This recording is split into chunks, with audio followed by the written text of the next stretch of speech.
बर्फ से ढकी एक रहस्यमयी गुफा जो साल के ज्यादातर महीनों में इंसानों की पहुंच से बाहर रहती है। लेकिन जैसे ही सावन का महीना आता है, लाखों लोग जान हथेली पर रखकर हिमालय की इस दुर्गम यात्रा पर निकल पड़ते हैं, सिर्फ एक झलक के लिए। एक ऐसी झलक जो विज्ञान को चौंकाती है और श्रद्धा को जीवंत कर देती है। अमरनाथ।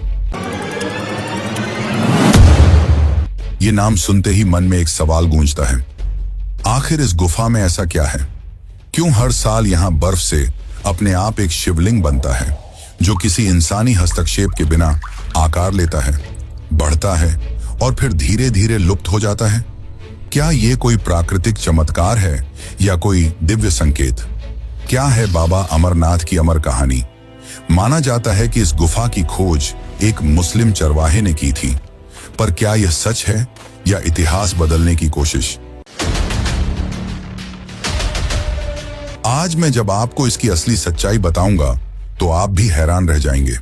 माना जाता है कि यही वो स्थान है जहां स्वयं भगवान शिव ने पार्वती को वो कथा सुनाई थी जो किसी भी इंसान को अमर बना सकती है। लेकिन फिर सवाल उठता है, अगर वो कथा अमृत की थी तो क्या वह आज भी किसी रूप में मौजूद है? क्या वह ज्ञान किसी ने सुन लिया था? और अगर हाँ, तो कौन था वो जो आज भी जीवित है? लोक कथाएं कहती हैं कि 2 कबूतर उस गुफा में कथा के दौरान मौजूद थे। स्थानीय लोगों का दावा है कि गुफा में एक सफेद कबूतरों का जोड़ा रहता है जो कभी नहीं मरता। 2015 में एक यात्री ने वीडियो बनाया जिसमें 2 कबूतर गुफा के अंदर बैठे दिखे। हैरानी की बात यह कि 1930 के दशक के पुराने फोटोज में भी यही कबूतर दिखाई देते हैं। अमरनाथ की यह गुफा साल में केवल 2 महीने के लिए ही खुलती है और बाकी के 10 महीने बंद रहती है। लेकिन जब यह 10 महीने के लिए बंद होती है तो गुफा के अंदर ऐसा क्या होता है कि वहां इंसानों का जाना मना है? और क्या हुआ जब एक शख्स ने गुफा की इस सच्चाई को जानने के लिए गुफा के बंद होने से पहले उसके अंदर सीसीटीवी कैमरे लगाए? उस कैमरे में जो उसने देखा वो आपको चौंका के रख देगा। लेकिन सवाल यह है, क्या यह सब सच है? क्या वाकई इस गुफा में कोई दैवीय शक्ति छुपी हुई है? क्यों विज्ञान आज तक इस बर्फ के शिवलिंग के रहस्य को नहीं सुलझा पाया? और क्या यह गुफा कैलाश पर्वत या फिर पाताल लोक से जुड़ी हुई है? और क्या है शेषनाग झील का रहस्य? क्या इसमें आज भी शेषनाग निवास करते हैं? क्योंकि बीते कुछ सालों में लोगों ने दावा किया है कि उन्हें शेषनाग के दर्शन हुए हैं। और आखिर क्या है शिव खोड़ी गुफा का रहस्य जिसमें जाने वाला आज तक वापस लौट कर नहीं आया? मित्रों, अभी पूरे भारत में सिर्फ एक ही गूंज सुनाई दे रही है, वह है हर हर महादेव की। हर हर महादेव। इसका पहला कारण सावन का महीना है ही, लेकिन मुख्य कारण है शिव के प्राचीन धामों की यात्रा का प्रारंभ होना।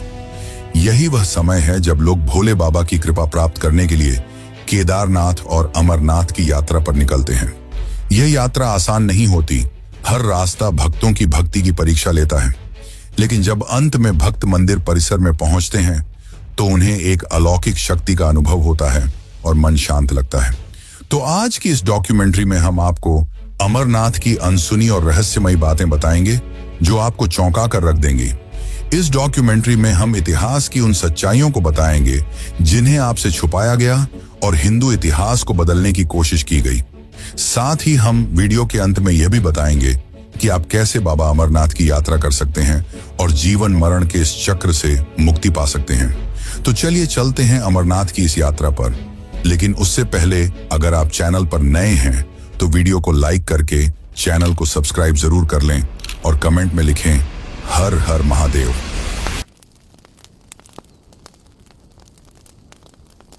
अमरनाथ सिर्फ एक गुफा नहीं बल्कि हजारों वर्षों की आस्था, श्रद्धा और रहस्य से जुड़ी एक अद्भुत कथा है। जम्मू कश्मीर की राजधानी श्रीनगर से लगभग 135 किलोमीटर उत्तर पूर्व में स्थित यह पवित्र गुफा समुद्र तल से करीब 13,600 फीट की ऊंचाई पर स्थित है। यहां पहुंचना कोई आसान काम नहीं है। ऊबड़ खाबड़ रास्ते, ठंडी हवाएं, पत्थरों से ढके पहाड़ और हमेशा बना आतंकियों का डर। लेकिन जो लोग यहां पहुंचते हैं उन्हें लगता है जैसे उन्होंने जीवन का सबसे बड़ा सत्य छू लिया हो। अमरनाथ गुफा बाहर से जितनी साधारण दिखती है, भीतर से उतनी ही दिव्य है। करीब 19 मीटर अंदर तक जाती इस गुफा की चौड़ाई लगभग 16 मीटर और ऊंचाई 11 मीटर है। लेकिन इसका सबसे बड़ा चमत्कार, या यूं कहें कि सबसे बड़ा रहस्य है, यहाँ हर साल अपने आप बनने वाला बर्फ का शिवलिंग। यह कोई मूर्ति नहीं ही किसी इंसान द्वारा बनाई गई कोई आकृति। यह है स्वयंभू हिमानी शिवलिंग, जो पूरी तरह प्राकृतिक है। और यही कारण है कि इसे केवल एक शिवलिंग नहीं, बल्कि शिव की जीवित उपस्थिति का प्रमाण माना जाता है। यह शिवलिंग सावन के महीने में बनना शुरू होता है, यानी कि आषाढ़ पूर्णिमा से लेकर रक्षाबंधन तक की अवधि। जैसे जैसे चंद्रमा बढ़ता है, वैसे वैसे यह शिवलिंग भी आकार लेता है। श्रावण पूर्णिमा को इसका आकार अपने चरम पर होता है, करीब 10 फुट ऊंचा। और फिर जैसे जैसे चंद्रमा घटता है, शिवलिंग भी धीरे धीरे विलीन होने लगता है। चमत्कार की बात तो यह है कि यह बर्फ ठोस होती है, इतनी ठोस कि वर्षों तक जमा रहे, जबकि गुफा की बाकी बर्फ नरम होती है, जो हाथों पर रखते ही घुल जाती है। गुफा के भीतर से पानी की बूंदें टपकती हैं। इन्हीं बूंदों से धीरे धीरे शिवलिंग आकार लेता है।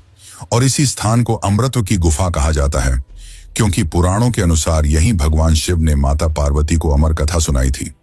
वह कथा जिसे कोई और न सुने, इसलिए शिव ने पहले नंदी को, फिर चंद्रमा, सर्प, गण और पंच तत्वों को भी त्याग दिया।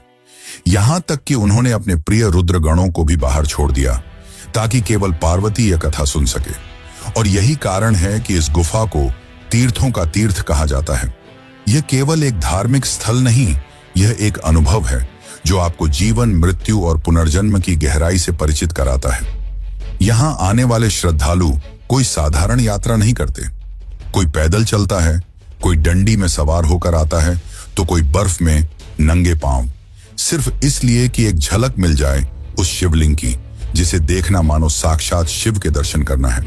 यहां तक कि वृद्ध, बीमार और बच्चे भी इस कठिन यात्रा पर निकलते हैं, क्योंकि ऐसा माना जाता है कि जो जीवन में एक बार भी बाबा अमरनाथ के दर्शन कर ले, वह जन्म मृत्यु के चक्र से मुक्त हो जाता है।